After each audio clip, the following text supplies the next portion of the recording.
మనం చేయవలసింది ఈరోజు ఒకటి జనవరి 8వ తారీఖు ఈరోజు ఇంకా సంవత్సరం మొత్తం మనం ముంగటుంది ఇంకా 360 రోజులు దాదాపు 358 రోజులు మనం ముంగటున్నాయి ఈ 350 రోజులు మనం చేయాల్సిన పనుల్లో ఒకటే రైతు భరోసా విషయంలో రేవంత్ రెడ్డి చేస్తున్న మోసాన్ని ప్రతి రైతుకు అర్థమయ్యే విధంగా అరటి పండు ఒలిచి నోట్లో పెట్టినంత మంచి సులువుగా ఇంటింటికి గల్లి గల్లికి గడప గడపకు పోయి రైతులకు జరుగుతున్న మోసం చెప్పాలి ఎట్లా రేవంత్ రెడ్డి ప్రభుత్వం ఒక్కొక్క ఎకరానికి 17,500 రూపాయలు రైతులకు బాకీ ఉన్నదో బరాబర్ చెప్పాలి 2 సార్లు అసలు రేవంత్ రెడ్డి ప్రభుత్వం వచ్చిన తర్వాత ఒక్క రూపాయి కూడా రైతు బంధు ఇయ్యలే ఒక్క పైసా కూడా ఇయ్యలే అది వరకు హరీష్ రావు గారు ఫైనాన్స్ మినిస్టర్గా మొత్తం మనం పైసా కూడబెట్టి ఎన్నికలకు ముందు రైతు బంధు వేద్దామని చెప్పి 7,600 మనం ఖజానాలో పెడితే ఉత్తరం రాసి ఆపిండు రేవంత్ రెడ్డి ఎలక్షన్ కమిషన్కు ఉత్తరం రాసిండు రైతు బంధు ఇస్తే ఓట్లు ప్రభావితం అయితే ఇయ్యద్దు అని అప్పుడు ఎలక్షన్ కమిషన్ ఆపింది అదే పైసలు మనం కూడబెట్టిన పైసలు మన ప్రభుత్వంలో మనం ట్రెజరీలో పెట్టిన పైసలు 4 నెలలు సతాయించి నాట్లు వేసేటప్పుడు పడాల్సిన పైసలు ఓట్లు వేసేటప్పుడు వేసిండు ఎలక్షన్లలో అది తప్ప ఒక్క రూపాయి కూడా రైతుకి ఇచ్చింది లేదు ఇక రుణమాఫీ విషయం మీకు తెలుసు రుణమాఫీ అంత మోసం ప్రతి దేవుని మీద ఒట్లు పెట్టిండు కనబడ్డ దేవుళ్ళందరి మీద ఒట్లు పెట్టిండు కానీ ఇంతవరకు రుణమాఫీ కాలే మొన్న అసెంబ్లీలో అడిగిన నేను పోదాంపా మరి మీకు కొండారెడ్డిపల్లె పోదామా కొడంగల్ పోదామా ఒక్క దగ్గర నన్న 100% రుణమాఫీ అయిందని చెప్పి రైతులు చెప్తే రాజకీయ సన్యాసం తీసుకొని రాజీనామా చేసి ఆడికెళ్ళి పోతామని చెప్పినాం కానీ కుయ్యి లేదు కయ్యి లేదు ఎందుకంటే ఆయనకు కూడా తెలుసు పోని పాపం ఆ పార్టీలోకి అబద్ధాలు చెప్పుట్ల ట్రైనింగ్ అన్న చక్కగా ఇచ్చినట్టు అది కూడా ఇవ్వలేదు ఒక ఎమ్మెల్యే లేచిండు పెద్దపల్లి ఆయన లేచి మీరు రాండ్రి ఇప్పుడే పోదాం మా పెద్దపల్లిలో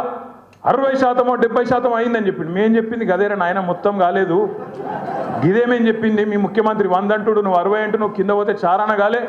సిగ్గు లేకుండా మాట్లాడుతుంటే మళ్ళీ సపరేట్గా నోరు మూసుకొని కూర్చున్నారు ఈ మోసం చెప్పాలి రుణమాఫీ ఏమైంది రైతు భరోసా ఏమైంది కౌలు రైతులను కలవరిచ్చిండప్పుడు కౌలు రైతులు 22 లక్షల మందికి ఉత్తరం రాస్తున్నా కేసీఆర్ ఇస్తలేడు మీకు నేను ఇస్తా అన్నావు ఏమైంది అని అడగాలి ఇది మర్చిపోని కేసు ఈ కేసు నేను కొట్లాడతా మనకు మంచి లాయర్లు ఉన్నారు జోర్దార్ లీగల్ సెల్ ఉన్నది ఆ కేసు సంగతి మేము చూసుకుంటాం మీరు దాని గురించి మర్చిపోండి దాని గురించి ఆందోళన చేయాల్సిన అవసరమో బాధపడాల్సిన అవసరమో లేనే లేదు మీరు చేయవలసింది మనం చేయవలసింది బీఆర్ఎస్ పార్టీగా తెలంగాణ ప్రజలకు ఒక రక్షణ కవచంలాగా నిలబడి ఈ సంవత్సరం మొత్తం ఈ మోసపూరిత కాంగ్రెస్ ప్రభుత్వం యొక్క భరతం పట్టే విధంగా ముందుకు పోదాం కౌలు రైతుల గురించి మాట్లాడదాం రైతు కూలీల గురించి మాట్లాడదాం రైతన్నలకు జరుగుతున్న మోసం రైతు భరోసా విషయంలో 15,000 అని చెప్పి వరంగల్లో రైతు డిక్లరేషన్ అని చెప్పి నువ్వు చెప్తే నమ్ముతలేరని చెప్పి రాహుల్ గాంధీని తీసుకొచ్చి ప్రియాంక గాంధీని తీసుకొచ్చి వాళ్ళ నోటంబడ కూడా అబద్ధాలు చెప్పించి ఇవాళ గొంతు కోసినావు కదా రైతులది దాని గురించి మాట్లాడదాం ఉద్యోగస్తులకు ఇవాళ భూమితోని సంబంధం కట్ చేస్తున్నావు ఉద్యోగస్తుడైతే ఆయన కట్ చేయన్న వెంటనే రైతు బంధు ఆయన మరి రైతు బిడ్డ కాదా రైతు బిడ్డకు రైతుతోని భూమితోని సంబంధం కట్ చేస్తావా వాళ్ళ అమ్మనో నాయననో చేస్తున్నారు వ్యవసాయం నీకేమొచ్చింది కట్ చేస్తా అంటాడు రుణమాఫీ ఇవాళ ఎక్కడ కూడా ఏ ఊరికన్నా పోదాం చారాననో 30 పైసలు అయింది ఇంకా 70 పైసలు బాకీ ఉన్నాడు చేస్తలేడు అందులో కూడా మళ్ళీ కటింగ్లు పెడుతున్నాడు ఉద్యోగులకు పీఆర్సీ లేదు ఇప్పుడే నేను చూసిన ఇక్కడికి వచ్చేటప్పుడు నేను హరీష్ రావు గారు ఒక ఏఎస్ఐ మహబూబ్నగర్ ఆయన పేరేందో సాదిక్ ఖాన్ ఏదో ఉంది ఖాన్ సాబ్ సాదిక్ అలీ ఆయన ఇప్పుడే ఒక వీడియో పెట్టిండు పాపం రిటైర్ అయిందట 8 నెలలు అయిందట బుడ్డ పైస వస్తలేదు పెన్షన్ వస్తలేదు సత్యపిక్తున్నా నేను పోతున్నా రేవంత్ రెడ్డికి వీడియో పెడుతున్నా అని చెప్పి ఆత్మహత్య చేసుకుంటున్నాను ఇప్పుడే వీడియో పెట్టిండు ఒక ఇట్లాంటి పరిస్థితి ఇలా పెన్షనర్ల పరిస్థితి గది ఉద్యోగుల పరిస్థితి గిది మళ్ళా ఇవాళ అన్నీ ఉండగానట మీదికెళ్ళి ఒక్క అమలు చేసింది లేదు ఒక్క హామీ ఇప్పుడు హరీష్ రావు గారు ఒక మంచి మాట చెప్పినారు అప్పులు అని తప్పుడు కూతలు కూర్చిండు ఒక గది చెప్దాం అప్పుల పేరిట చేసిన తప్పుడు ప్రచారం ఆనాడు మేడిగడ్డకు పర్రే పడ్డది అన్నాడు మేడిగడ్డకు పర్రే నేను మొన్న చెప్పినా మళ్ళీ చెప్తున్నా మేడిగడ్డ ఈరోజు ఒక పెద్ద భూకంపం వస్తే కూడా తట్టుకొని బ్రహ్మాండంగా నిలబడ్డది